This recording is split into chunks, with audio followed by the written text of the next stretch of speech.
একটা সময় ছিল যখন সন্ধ্যা হলেই আমরা চোখ রাখতাম টিভির পর্দায়। কত রকমের জাদু ছিল, উড়ন্ত জাহাজ ছিল, দৈত্য আর পরীর রাজ্যে হারিয়ে যেতাম যেন সব সময়। আমি বলছি সেই জাদুকরী সিরিয়াল আলিফ লায়লার কথা। আজকের সময় তো এগুলো হারিয়ে গিয়েছে আধুনিক কন্টেন্টের কারণে। হয়তো এগুলাকে খোঁজার কেউ প্রয়োজনই মনে করে না, কিন্তু একটা সময় ছিল যখন এগুলো কিন্তু দেখার জন্য সবাই আগ্রহ নিয়ে টিভির সামনে বসে থাকতো। তাহলে চলুন কিছুক্ষণের জন্য আজকে ফিরে যাওয়া যাক আমাদের সেই শৈশবের জাদুর জগতে। আলিফ লায়লা সিরিয়ালটি সর্বপ্রথম প্রচারিত হয় 1993 সালে এবং এটি প্রথম দেখা যায় ভারতের দূরদর্শন টিভি চ্যানেলে। সিরিজটি তৈরি হয়েছিল আরেবিয়ান নাইটস নামে, যা 1001 নাইট গল্পের উপর ভিত্তি করে বানানো হয়েছিল।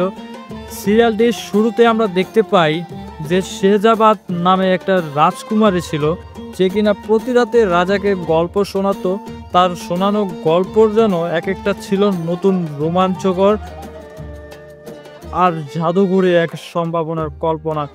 এমন মনে হতো যেন কাহিনী ছাড়াই তার এক একটা গল্প এক একটা নতুন জগৎ তৈরি করত। কখনো জিন নিয়ে আসতো, আবার কখনো কি দৈত্য আসতো, এমনকি তার ডাকেও কখনো উড়ন্ত কার্পেট পর্যন্ত চলে আসতো। আবার কখনো ভয়ঙ্কর অভিশপ্ত অলৌকিক শক্তির সঙ্গে লড়াই করতে দেখা যেত। তখনকার সময়ে জনপ্রিয় ছিল এই একটি মাত্র সিরিয়ালই। শুধু বাচ্চারা নয়, বড়রা বৃদ্ধরা পর্যন্ত মুগ্ধ হয়ে বসে থাকতো এই সিরিয়ালটি দেখার জন্য।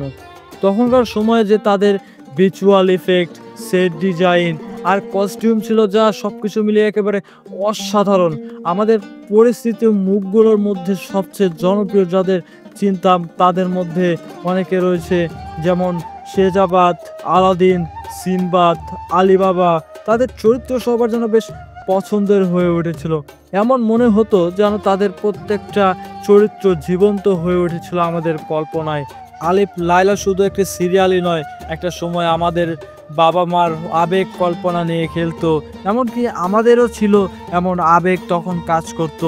আজকের দিনে হয়তো অনেক আধুনিক কন্টেন্ট আছে, আধুনিক কন্টেন্টের কারণে আমরা হয়তো এইসব দেখার প্রয়োজনই মনে করি না, কিন্তু একটা সময় আলিফ লায়লার মতো নিখুঁত কল্পনার জগৎ তৈরি করা খুব কম সিরিয়ালই পেরেছিল। তাহলে বন্ধুরা, শৈশবে যদি তোমার আলিফ লায়লা প্রিয় সিরিয়াল হয়ে থাকে তাহলে নিচে কমেন্টে জানাও।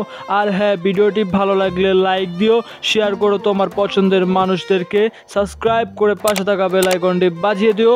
আর হ্যাঁ বন্ধুরা, নামাজ পড়তে ভুলবে না কিন্তু।